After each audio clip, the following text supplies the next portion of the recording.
मैं डॉक्टर हिमांशु रॉय सृजन की तरफ से आपको ये पहला वीडियो जो इनफर्टिलिटी या बांझपन से के रोग के बारे में है उस एक सीरीज़ में हम लोग कुछ वीडियो डालने जा रहे हैं। तो यह उसका भाग है, पहली यह प्रस्तुति है जिसमें हम लोग जानेंगे कि इनफर्टिलिटी बोलते किसको हैं। कब कोई कपल सोचेगा कि हाँ उसे बच्चे नहीं हो रहे हैं या उसे डॉक्टर के पास जाना चाहिए, और इसमें हम लोग की जीवन शैली का क्या प्रभाव पड़ता है। तो WHO का जो डेफिनेशन है इनफर्टिलिटी का, वो कहता है कि अगर 1 साल तक कोई पति और पत्नी 1 साल तक कोई पति और पत्नी साथ रह रहे हों बिना किसी कंट्रासेप्शन के, मतलब वो कोई भी गर्भ निरोधक चीज़ का इस्तेमाल नहीं कर रहे हो, वो गोली हो या फिजिकल बैरियर हो, कॉन्डोम्स हो, ये सब का इस्तेमाल नहीं कर रहे हो, अनप्रोटेक्टेड इंटरकोर्स कर रहे हो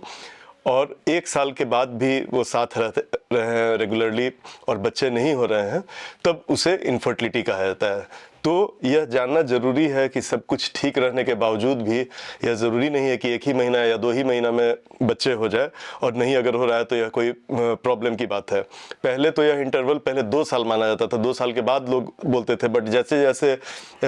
इस जनरेशन में लोगों ने लेट से मैरिज करना शुरू किया, काम के सिलसिले में अलग अलग रहने लगे,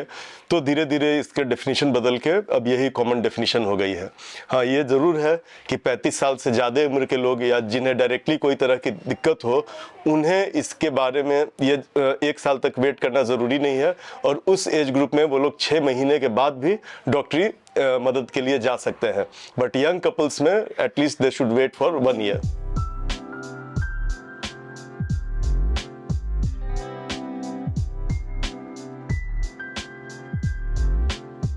बहुत बार ऐसा भी होता है कि लोग हड़बड़ी में, आजकल भ्रामक जो इतने प्रचार निकलते हैं उन्हें देख के वो शादी के बाद 2-3 महीने में भी अगर बच्चे नहीं होते हैं तो उनको लगता है कि डायरेक्टली शायद क्या IVF की ज़रूरत तो नहीं पड़ जाएगी, इसीलिए वो घबरा के डॉक्टर के पास जाते हैं, और अगर प्रॉपर डॉक्टर के पास नहीं जाए तो इनका जाँच और इलाज भी शुरू हो जाता है, जो कि स्वस्थ पुरुष में और महिला में भी कुछ कुछ हल्की फुल्की खामियाँ हो सकती हैं, जो कि जाँच में, जैसे पुरुष का स्पर्म काउंट है, वह कम काउंट होने पर भी उसको बहुत ईजिली प्रेगनेंसी हो सकती है। बट अगर पहले से पता चल जाता है 2-3 महीने के बाद ही कि मेरा स्पर्म काउंट कम है, तो उसके बाद बहुत सारे साइकोलॉजिकल इश्यूज आने लगते हैं। हस्बैंड वाइफ का आपस में रिलेशनशिप उसमें अफेक्टेड होता है, और उसके चलते सेक्सुअल डिसफंक्शन हो सकता है। और अभी जो WHO का नया डेफिनेशन आया है सीमेन एनालिसिस के बारे में, उसने भी जो पुराने हम लोग के परिभाषाएं थी सीमेन के काउंट की कि 15 मिलियन से कम अगर हो तो उसे लो काउंट माना जाए, उसे अब रद्द कर दिया है। और अब WHO बोलता है कि कोई ऐसा काउंट नहीं है जिसमें कि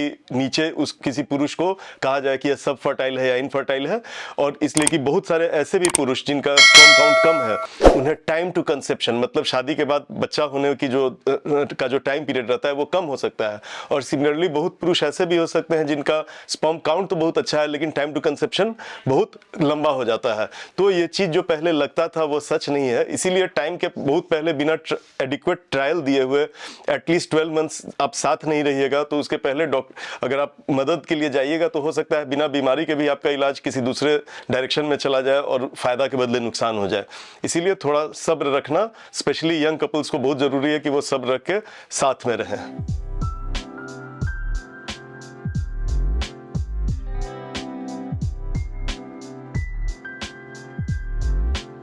प्रेगनेंसी के लिए ट्राई करने के पहले ये ज़रूरी है कि हम लोग अपने जीवन शैली पर ध्यान दें कि हम लोग बैलेंस्ड डाइट ले रहे हैं कि नहीं, एडिक्वेट रेस्ट और बिना मतलब का टेंशन वगैरह तो नहीं है, इस तरह की चीज़ को ध्यान देना चाहिए। और अगर इस तरह का कोई प्रॉब्लम है तो उसे चाहिए कि सॉल्व करें।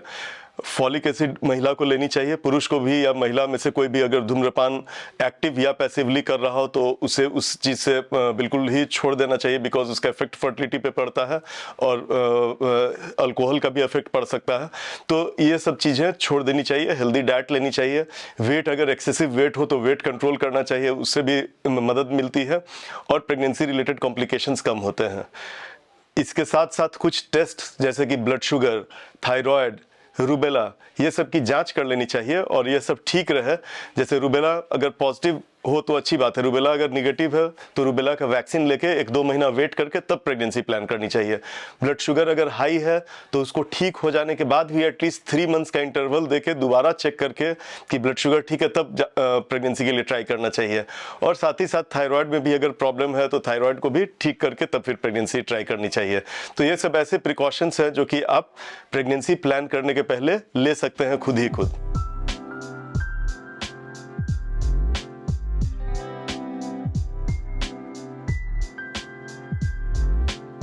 लोगों को काफ़ी यह भी उत्सुकता रहती है जानने की कि एक्चुअली किस पीरियड में, मंथ के किस पीरियड में साथ रहने से बच्चा होने का चांसेस ज़्यादा रहता है। तो यह अगर कोई औरत जिसका साइकिल्स रेगुलर हो तो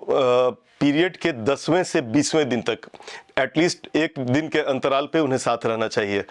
तो ये जो टाइम पीरियड रहता है इसे फर्टाइल विंडो बोला जाता है मेंस के 10th से 12th डे। उसमें भी अगर और कम टाइम अगर है, कोई पति पत्नी अगर अलग अलग जगह काम कर रहे हो, जो कि आजकल काफ़ी कॉमन है, अगर दोनों लोग एम्प्लॉयड हों और उन्हें बहुत कम ही दिन साथ रहने का मौका मिल पाए, 10 दिन वो नहीं साथ रह सकते हैं, तो पीरियड के 12th, 13th, 14th, 15th, 16th ये 4-5 दिन भी अगर वो लोग साथ रहते हैं या इस 5 दिनों में अल्टरनेट डे भी अगर साथ रह लें 2 से 3 बार भी, तो जो मेन फर्टाइल पीरियड होता है वो कवर हो जाता है। और डेली अगर कोई रह रहा है साथ में तो वो महीने भर भी रह सकता है, उसमें कोई प्रॉब्लम नहीं है। ऐसा नहीं है कि मना किया जा रहा है, लेकिन एटलीस्ट 3 टाइम्स इस पीरियड में साथ अगर रहे तो ऑलमोस्ट पूरा मंथ का फर्टाइल पीरियड कवर हो जाता है। तो इसमें आप लोग साथ रहिए, इससे जल्दी फायदा होगा।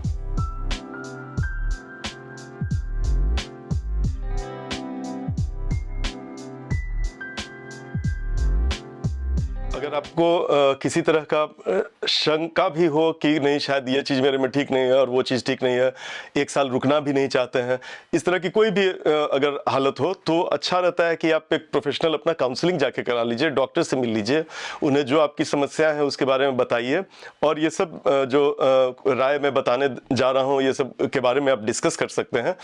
और डायरेक्टली इंटरनेट से तरह तरह के आप लोग जानते हैं कि इन्फ्लुएंसर्स आ गए हैं जिसमें कि बहुत सारे अनक्वालिफाइड भी होते हैं, जिसके बारे में आपको पता नहीं लग सकता है कि weather he is giving you proper advice और नॉट, वो सही है कि नहीं, कभी कभी गलत भी हो सकता है, कभी कभी उल्टा भी हो सकता है। तो एक प्रॉपर प्रोफेशनल के यहाँ जाके प्रेगनेंसी अगर आप प्लान कर रहे हैं तो अच्छा रहेगा कि उसके पहले मिल लें ताकि आपका हेल्थ चेकअप हो जाए, वो भी आपको बता सके और कोई प्रॉब्लम भी हो तो फर्दर आप जाके उससे क्वेरी कर सकते हैं। तो दोस्तों ये था इंट्रोडक्टरी वीडियो, हम लोग जो आगे करने जा रहे हैं इनफर्टिलिटी से रिलेटेड जुड़ी अनेक जो प्रॉब्लम्स है उसका डायग्नोसिस कैसे हो, प्रिवेंशन कैसे हो, और भी बहुत सारी चीज़ें हम लोग बताएंगे।